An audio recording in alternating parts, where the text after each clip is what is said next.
Students, good morning. Good morning. Classification of nervous system बताने से पहले लास्ट डे मैंने क्या बताया था? What is coordination. कल मैंने बताया था ना कि कोऑर्डिनेशन होता क्या है।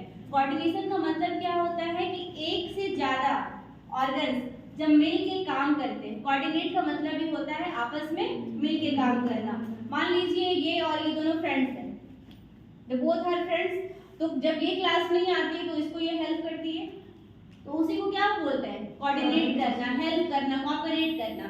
उसी तरह आगे चल करके जब हम लोग मसल्स के बारे में पढ़ेंगे या सेल्स के बारे में पढ़ेंगे तो हर मसल्स और सेल्स आपस में कोऑर्डिनेट करके काम करती है। देखिए, अगर हम ब्लड की ही बात करते हैं, ब्लड अगर वर्क कर रहा है, मसल्स वर्क नहीं करेगा तो क्या हमारे बॉडी में फंक्शनिंग हो पाएगी? नहीं हो पाएगी। मतलब सारे बॉडी में ही जैसे ह्यूमन सिस्टम जब वर्क करता है या फिर एक ह्यूमन लाइफ जीते हैं तो बिना किसी के मदद के कुछ भी कर पाना असंभव है। ठीक है, वैसे ही जब हम लोग बात करते हैं क्लासिफिकेशन ऑफ नर्वस सिस्टम की तो इसको दो मुख्य भागों में कैटेगराइज किया गया है। First is central nervous system and दूसरा क्या है? Peripheral nervous system. जब सेंट्रल नर्वस सिस्टम की हम लोग बात करते हैं तो इसमें दो चीज जो होते हैं वो अहम और मुख्य भूमिका निभाते हैं। दैट इज कॉल्ड ब्रेन और दूसरा क्या है? Spinal cord. ब्रेन और स्पाइनल कॉर्ड। स्पाइनल कॉर्ड का क्या काम होता है तो एक बताइए खड़े होकर के, स्पाइनल कॉर्ड क्या करता है? लास्ट डे उन्होंने बताया था कि स्पाइनल कॉर्ड इंडिकेट करता है कि क्या चीज करना है, सेंस करने की क्षमता को। यू क्या होता है स्पाइनल कॉर्ड? हाँ, वेरी गुड। इंफॉर्मेशन का काम होता है स्पाइनल कॉर्ड का। तो ब्रेन और स्पाइनल कॉर्ड, जब यहाँ पे दोनों चीजों को हम लोग डिटेल्स में जानेंगे तो उसके पहले हम लोग ब्रेन के बारे में डिस्कस करेंगे, कंप्लीट डिस्कस। ब्रेन को भी फिर आगे चल करके तीन चीजों में कैटेगराइज किया गया है। First one is fore brain, second one mid brain और थर्ड में क्या है? Hind brain. हाइंड ब्रेन बोलते हैं। ठीक है, fore brain, mid brain and hind brain. ये आपका क्या हो गया? सीएनएस। ये सारी चीजों को कैटेगराइज किया गया है सेंट्रल नर्वस सिस्टम। नर्वस से ही समझ में आ रहा है कि वो हम लोग को दिमाग की बात की जा रही है। ठीक है, और दूसरा जब आ गया पेरिफेरल नर्वस सिस्टम, यानी कि सेंट्रल नर्वस सिस्टम को छोड़ करके, ये सारी चीजों को छोड़ने के बाद बाकी जितनी भी चीजें हमारे बॉडी में आती है उसको किसमें कैटेगराइज किया गया है? पेरिफेरल नर्वस सिस्टम में। फिर हम लोग फर्दर इसको आगे डिवाइड करते हैं, सब डिवाइड करते हैं पेरिफेरल को दो चीज में। First one is autonomic nervous system and second one is somatic nervous system. Autonomic का मतलब क्या होता है? जो खुद ब खुद हो रहा है, स्वतः, ऑटोमेटिक हमारे बॉडी में हो रहा है। ब्लड का सप्लाई जो हमारे बॉडी में हो रहा है तो वो क्या हम लोग उसको बोल रहे हैं कि ब्लड सप्लाई करो हमारे बॉडी में, वो तो ऑटोमेटिक हो रहा है। ठीक है, ब्लड का सप्लाई हो रहा है या जो भी चीज हमारे बॉडी में हो रही, बहुत सारी चीजें वो ऑटोमेटिक हो रही है। लेकिन कुछ चीजों को, अगर ये हो गया ऑटोमेटिक की बात, अब हम लोग इसके सेकंड वन में जाएंगे सोमैटिक नर्वस सिस्टम में। तो इसमें क्या होता है कि हमारा ब्रेन जो होता है, हमारा बॉडी जो होता है, मसल्स जो होता है वो इंडिकेट करता है कि ये काम करना चाहिए। फॉर एग्जाम्पल, आप लोग प्लेग्राउंड में क्रिकेट खेल रहे हैं, सब लोग खेलते होंगे शाम में घर के ग्राउंड में, राइट? तो क्रिकेट खेल रहे हैं, मान लीजिए आप बैटिंग कर रहे हैं, उस बेस में बॉल आगे जाके गिर गया तो बॉल को हमको उठाना है, ये चीज हमारा माइंड इंडिकेट कर रहा है ना। yes, कोई भी चीज, उसको मान लीजिए लड़कियां बैडमिंटन खेल रही है, कॉर्क गिर गया, तो कॉर्क गिर गया तो अपने आप तो नहीं हाथ में आ जाता है, नहीं, हमारा ऑर्गन उसको सेंस करता है कि गिर गया है, उठाओ इसको, तब ना आगे जाकर हम लोग दूसरा चांस खेलेंगे। या फिर क्रिकेट की जब बात करें तो बॉल गिरता है तो फिर बॉल को हम लोग वापस से अपने हाथ में कैच करते हैं, तभी ना नेक्स्ट हम लोग बैटिंग या बॉलिंग कर पाते हैं, राइट?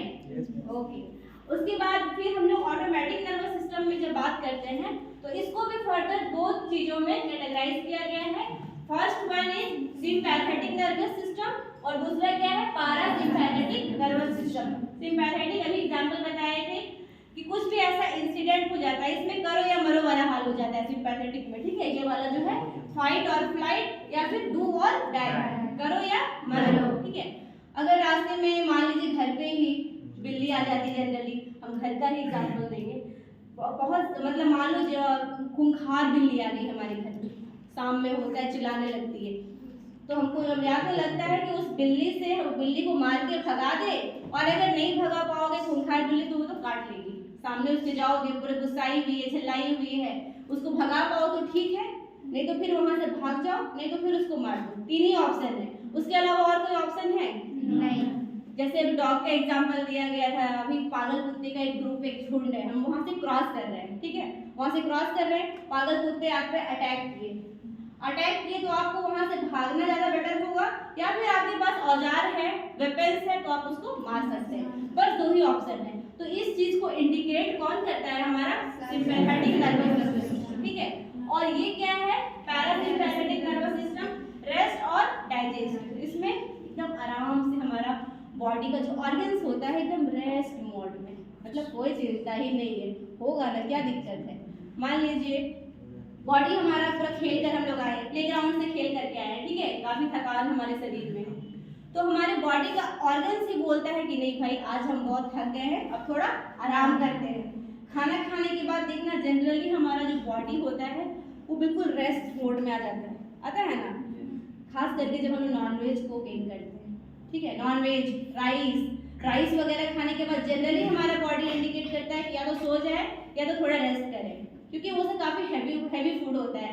तो ऐसे इंडिकेट कौन कर रहा है? हमारा दिमाग तो ऑटोमेटिक काम करेगा नहीं, हमारे ऑर्गन्स ही इंडिकेट कर रहे हैं ना कि आज काफ़ी थकान हो गई है, या फिर खाना बहुत ओवरडोज हो गया है, या फिर चलो इस काम को करते हैं बाद में करेंगे, अभी दूसरा पहले काम कर लेते हैं। तो ये सारी चीज़ों को जो इंडिकेट करता है वो सब हमारा ऑर्गन्स ही करता है। और इसका मेन काम है करो या मरो, फाइट और फ्लाइट वाला, डू और डाई वाला हो गया हमारा सिंपैथेटिक। लेकिन जब हम लोग बात करते हैं पैरासिम्पैथेटिक का, में मतलब बिल्कुल हमारा बॉडी रेस्ट पीरियड में चला जाता है। अभी आप लोग बैठ के पढ़ रहे हैं, ठीक है, अभी कोई आप लोगों को टेंशन नहीं, अभी आपके एग्जाम्स नज़दीक आ जाते हैं, एक्साइटमेंट और जो प्रेशर होता है हमारे दिमाग में वो कितना होता है, उस टाइम हमारा बॉडी किस कंडीशन में आ जाता है? सिंपैथेटिक के टाइम, अरे भाई एग्जाम है, हम लोग पढ़े नहीं है, सिलेबस कंप्लीट करना है, और अभी जस्ट आप 11th में एंटर किए, मान लीजिए एग्जाम आपके 6 महीने बाद है, तब आपका दिमाग किस मोड में रहता है? समझ में आ रही है?